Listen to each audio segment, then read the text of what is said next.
और दो विषय जिन पर मैंने आपसे कहा कि आपसे बात करनी है। पहला संविधान बचाओ यात्रा और दूसरा नई संसद में नई राजनीति जो देखने को मिली उस पर। सबसे पहले हम लोग फर्स्ट विषय पर बात करेंगे और फर्स्ट विषय है संविधान बचाओ यात्रा।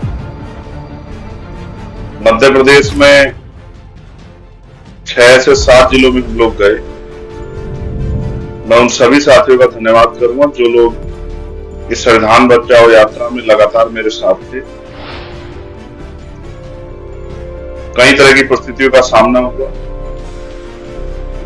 बहुत सारे ग्रामीण क्षेत्रों से गुजरते हुए बहुत सारे लोगों की समस्याएं सुनी।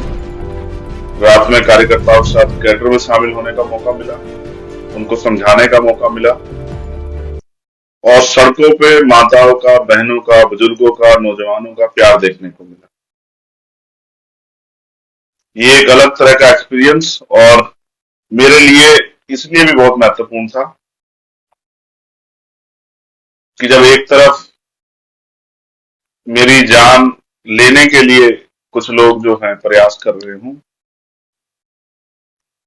वहीं भीम आर्मी आजाद समाज पार्टी के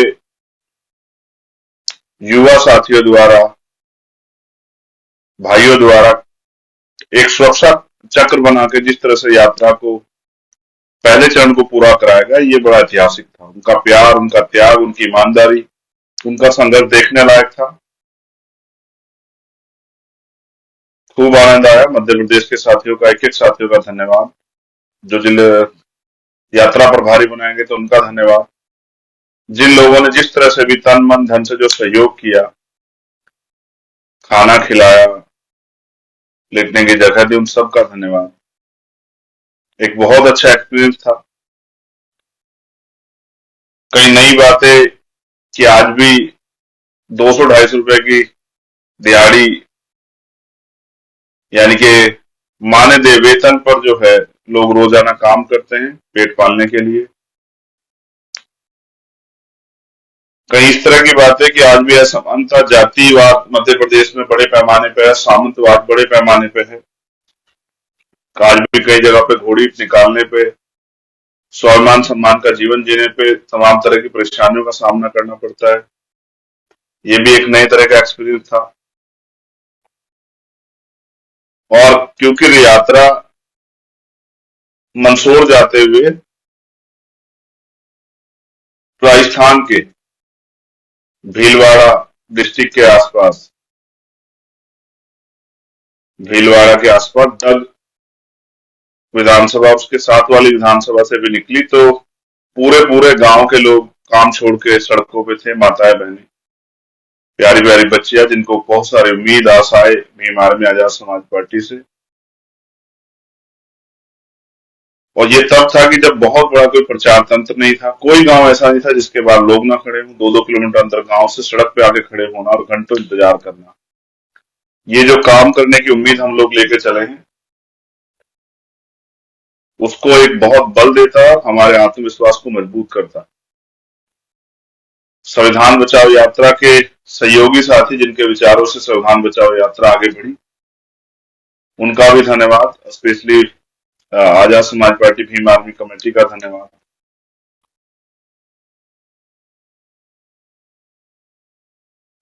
ये पहली यात्रा, इसके बाद जो और यात्रा होंगी ज्यादा जमीनी होंगी। राजस्थान की यात्रा 26 तारीख से शुरू होगी और वो 6 तारीख तक रहेगी, 28 तारीख से 6 तारीख तक रहेगी। ग्रामीण क्षेत्रों में, गांव में, कस्बों में लोगों से मिलने का, उनको सुनने का, उनकी परेशानियां जानने का, उनकी समस्या का किस तरह निराकरण होगा ये बताने का मौका उन्हें मिलेगा।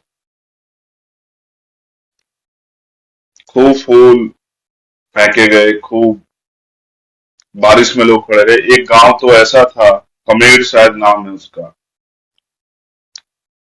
कि बहुत तेज बारिश में नौजवान साथी, बुजुर्ग और युवा तो खड़े ही थे, बच्चे तो खड़े थे, लेकिन माँ बहनें जो हैं वो इतनी तेज बारिश में ट्रैक्टर ट्रॉली पे बड़ी संख्या में खड़ी थी। और फिर अपने आप का मन नहीं हो पाया कि अंदर बैठा रहा, फिर उनके पास जाना पड़ा। उन्होंने वहां वो, आज मुझे, हमारे यहाँ कम है लेकिन उधर पगड़ी बांधने का एक बहुत बड़ा वो है सम्मान के तौर पे साफा और पगड़ी के रूप में बांधते हैं। मैं भी सीख गया हूँ काफी हद तक बांधना, बहुत अच्छी तरह से नहीं सीखा लेकिन सीख गया हूँ। इस बीच में एक बड़ी घटना घटी है कि महिला आरक्षण विधेयक बिल बन के और वो लोकसभा और राज्यसभा से पास हो गया, और बधाई हो उन सभी नेताओं को जिन्होंने उसका समर्थन किया। हाँ, दबी आवाज में जरूर कहा कि इसमें एससी, एसटी, ओबीसी और मुस्लिम समाज की महिला, अल्पसंख्यक समाज की महिलाएं भी होती तो बहुत अच्छा रहता, लेकिन हमारा समर्थन। इस बात पे मैं जल्द लाइव के आके अपनी बात रखूंगा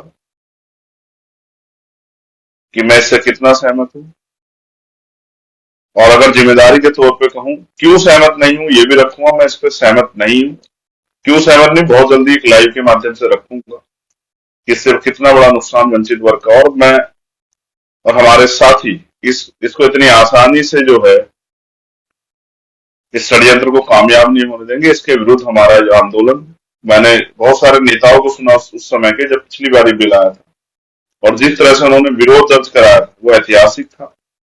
आज के नेताओं में इतनी कुव्वत नहीं है कि वो इस पे सवाल खड़ा कर पाते, लेकिन मैं आपको विश्वास से कहता हूं कि बहुत जल्द जो है हम लोग इसको लेकर रणनीति बना के और अपना विरोध जो है वो बड़े पैमाने पर दर्ज कराएंगे।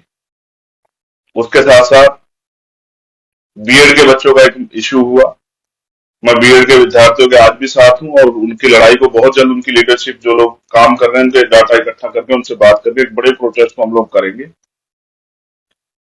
जो बीटीसी के साथी है, मेरे उनसे कोई नाराजगी नहीं है, उनको भी उनका अधिकार मिलना चाहिए, लेकिन जिन बच्चों ने बीएड कर लिया है सरकार के राजपत्र के अनुसार, उनको उनके जीवन के बारे में भी हमें सोचना चाहिए, उनको भी उनके अवसर मिले इस बारे में सोचना चाहिए। जिम्मेदारी सरकार की, सरकार के वजह से आपसे मतभेद हुए हैं दोनों बीएड और बीटीसी के लोगों में, लेकिन मैं समझता हूं सरकार को इस पर जल्द फैसला करना चाहिए। तो बीएड के साथियों को मैं कहूंगा कि वो निराश ना हो, घबराए ना, न्यायोचित कार्रवाई के लिए हम सरकार के लोगों से इस पे जो है जिस तरह का भी आंदोलन संरक्षण आपको देना पड़ा और जिस तरह से भी आवाज उठानी पड़ी उसको हम लोग करेंगे। जिन लोगों को बीटीसी से अवसर मिला उनके लिए भी मंगल कामनाएं। वो इस बात से वो ना हो कि भाई हमारी शक्ति बहुत अधिक है और हम लोग प्रोटेस्ट करेंगे तो उनका हक छीनेगा, उनका हक नहीं छीनेगा, उनका हक भी उनको मिलेगा, लेकिन बीएड के 1.5 करोड़ से ज्यादा अभ्यर्थियों के बारे में भी हमें सोचना पड़ेगा। हम प्रयास करेंगे आपका हक छीने बगैर उनको उनका हक मिले। दूसरा विषय जो एक सांसद जी ने एक दूसरे माननीय सांसद को जिस तरह की भाषा का प्रयोग किया सदन में, और जिस तरह से बहुत पहले से हम देख रहे हैं किस तरह से जो है माननीय स्पीकर महोदय जो है, अध्यक्ष महोदय, लोकसभा के जो अध्यक्ष हैं वो कार्रवाई करते हैं, लेकिन इस बार वो कार्रवाई के नाम पे सिर्फ डांट के जिन्होंने उन्होंने छोड़ दिया। मैं इस घटना की जितनी निंदा करूं, और निंदा तो बहुत दिनों से करता है, निंदा से भी बुरा, इस पर जितनी सख्त कार्रवाई होनी चाहिए वो नहीं हुई, क्योंकि मैं इस बात को जानता हूं कि जो चीजें लोकसभा में कही जाती है उन पर लोकसभा के बाहर उस तरह कार्रवाई के लिए बाध्यता नहीं है। लेकिन मैं लोकसभा स्पीकर जी से, अध्यक्ष जी से उम्मीद करूंगा कि वो उन पर सख्त से सख्त कार्रवाई करेंगे, और ऐसी कार्रवाई की दोबारा कोई भी व्यक्ति किसी धर्म के व्यक्ति के प्रति, किसी जाति के व्यक्ति के प्रति ऐसी टिप्पणी करने और किसी भी मान्य सांसद के विरुद्ध ऐसी टिप्पणी करने से पहले, किसी समाज के खिलाफ एक भावना लेकर टिप्पणी करने से पहले 1000 बार सोचे। ऐसी सख्त कार्रवाई ऐसे सांसदों पर होनी चाहिए। मैंने मान्य सांसद को पहले भी सुना और उनके कर्तव्य, उसको उनकी बात में समझ आया कि सरकार उनको अपने मोहरे के रूप में यूज करती है, क्योंकि वो पिछड़े वर्ग से आते हैं, तो उनके जरिए जो है अपनी बात को कहलवाना आसान है। जो सरकार की नीयत है भारतीय जनता पार्टी को, जो नेचर और जिस तरह की विचारधारा और जिस तरह के लक्ष्य पर वो लोग काम कर रहे हैं और जिस तरह का राजनीतिक एजेंडा उनका है, वो जानते हैं कि जब तक मुसलमानों को इस देश में गाली नहीं दी जाएगी तब तक वो हिंदुत्व के नाम पे एससी, एसटी, ओबीसी को भाई बना के कंसोलिडेट नहीं कर पाएंगे। लेकिन इसके परिणाम, भारतीय जनता पार्टी तो राजनीति के लिए करती है, लेकिन इसके परिणाम जो है दुनिया भर में, जो हमारी विदेश नीतियों पर और तमाम तरह से जो हमारे समाज के अंदर, हमारे प्रदेश और देश के अंदर जो नफरत फैलती है, उसका एहसास शायद भारतीय जनता पार्टी को नहीं है। उनके लिए सत्ता ही सब कुछ है, इसलिए वो इन बातों पे गौर नहीं करते, लेकिन मैं समझता हूं कि ये बातें गौर करने योग्य हैं, इन पे गौर होना चाहिए। हमारे माननीय सुप्रीम कोर्ट ने भी कहा कि हेट स्पीचेस पे हम लोग कार्रवाई करेंगे, लेकिन ये कैसी नई संसद है जिसके पहले ही सत्र में इस्लाम के मानने वाले लोगों को टारगेट करके इतना बड़ा अपमान और इतने अपशब्द कहने की हिम्मत सरकार के सांसद द्वारा की गई। मैं इसको एक सोची समझी साजिश मानता हूं, लेकिन सरकार इस बात को समझे, जो बात मैं आपसे कह रहा हूं, कि इसका कितना बड़ा रिएक्शन अरब कंट्रियों से आएगा और कितना जो है अरब कंट्रीज पे जो है उनके हमारे संबंध जो देश के हैं, चाहे वो राजनीतिक संबंध हो या फिर तमाम तरह से जो आयात निर्यात को लेके व्यापारिक संबंध हमारे कितने खराब होंगे, इसका एहसास नहीं। और ये एक आपके राजनीतिक एजेंडा कितने लोगों की जान को भी के साथ खिलवाड़ कर रहा है, ये आपको नहीं पता। जो अरब कंट्री में हमारे लोग रहते हैं, स्पेशली जो हमारे बड़े पैमाने पे कमजोर वर्गों के लोग जो रोजगार करने के लिए वहां गए हैं, उनकी जान के साथ कितना बड़ा खिलवाड़ आपने किया आपको जानकारी नहीं है। उनके रोजगार के साथ कितना बड़ा खिलवाड़ आपने किया आपको जानकारी नहीं है। बस आपका एकमात्र उद्देश्य है कि आपका राजनीतिक एजेंडा कामयाब हो।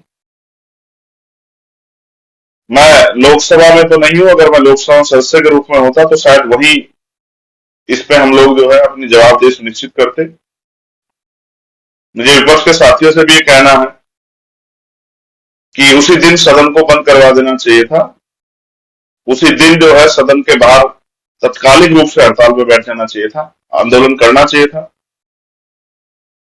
क्योंकि एक व्यक्ति का नहीं, एक समाज का मामला था। जब छोटी छोटी बातों पे वहां आंदोलन होते हैं, छोटे छोटे मुद्दों पर वहां आंदोलन होते हैं, अपनी बात रखी जाती है, विरोध दर्ज होता है, तो इतने बड़े मामले पे क्यों देरी हुई? और इसका परिणाम ये हुआ कि ये पूरा मामला एक मजाक बन के रह गया और हम लोग आरोप प्रत्यारोप लगा रहे हैं। ये घटिया सोच और घटिया मानसिकता जो भारतीय जनता पार्टी के नेताओं में, भारतीय जनता पार्टी के कैडर के इशारे पे, भारतीय जनता पार्टी के राजनीतिक एजेंडे के इशारे पे जो आ रही है, इसकी जिम्मेदारी देश के प्रधानमंत्री, गृह मंत्री और आरएसएस के जो हमारे प्रमुख हैं उनकी बैठती है कि वो सामने क्या कहते हैं, पीछे क्या कहते हैं, उनके मन में क्या है, वो उनकी जबान पे क्या, ये तमाम उन बातों को जो है ना चरितार्थ करता है जो हम लोग देखते हैं। वो बाहर से आए हुए मुस्लिम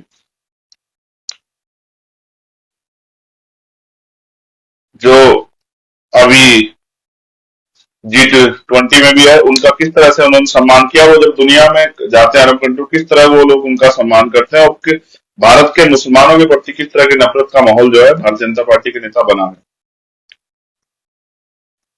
ये जितना भी जो है इस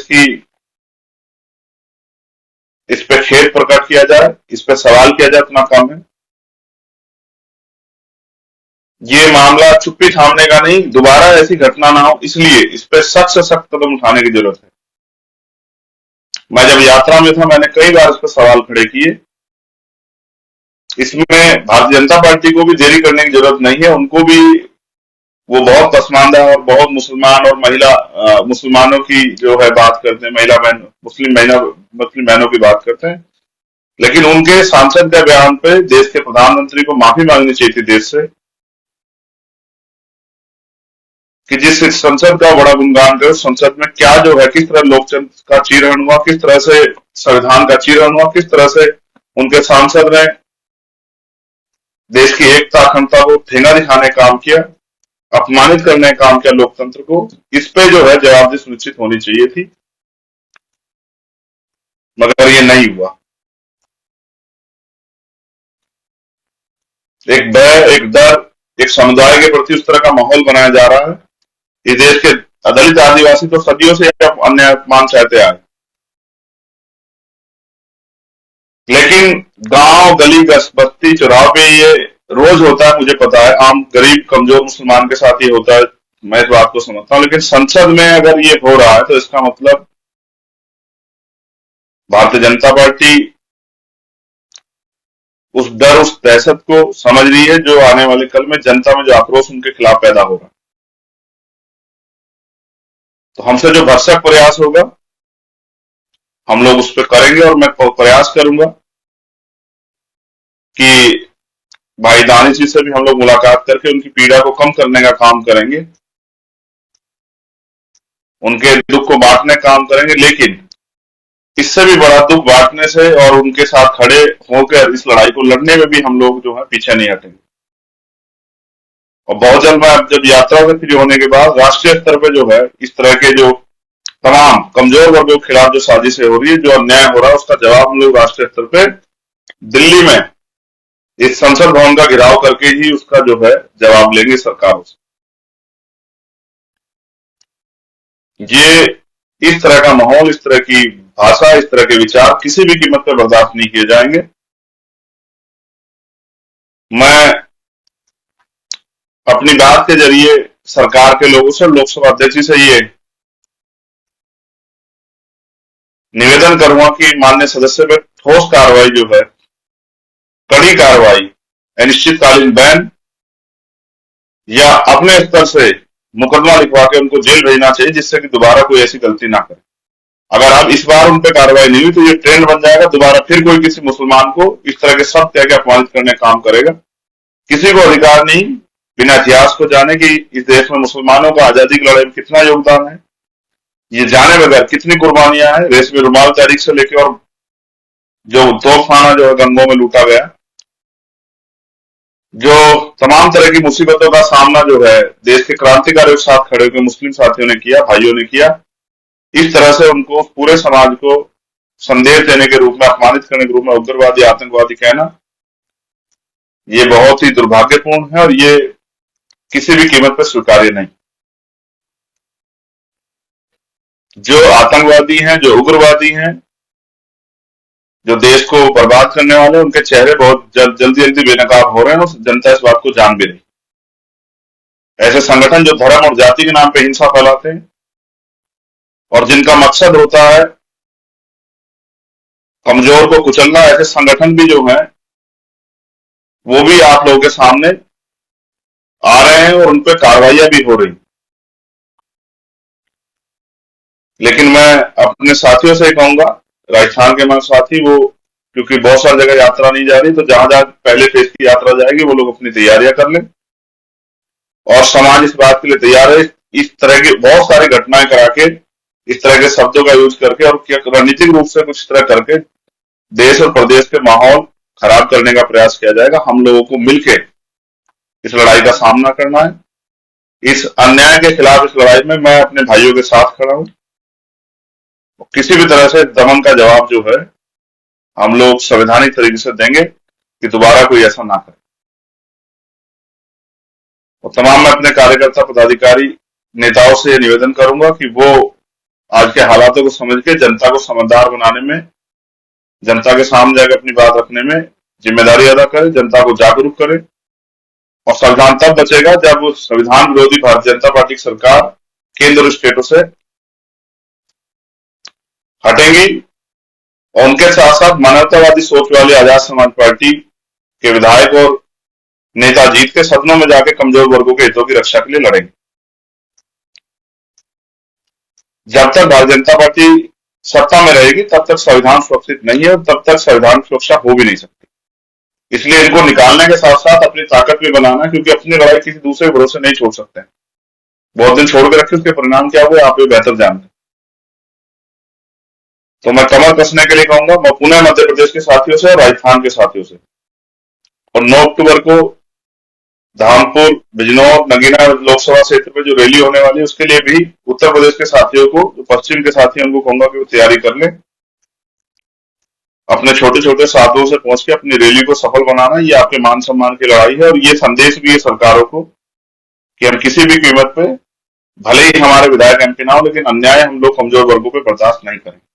बहुत बहुत धन्यवाद। इस खबर को देखने के बाद क्या है आपकी राय, नीचे दिए गए कमेंट बॉक्स में दीजिए अपनी राय। ऐसी तमाम बड़ी खबरों को देखने के लिए जुड़े रहिए हमारे साथ। खबर अच्छी लगे तो लाइक कीजिए और शेयर कीजिए, और हाँ, चैनल को सब्सक्राइब कर घंटे वाली बटन को दबाना ना भूलिए। फिर आते हैं आपके बीच कुछ खास खबरों के साथ। तब तक के लिए नमस्कार, जय भीम।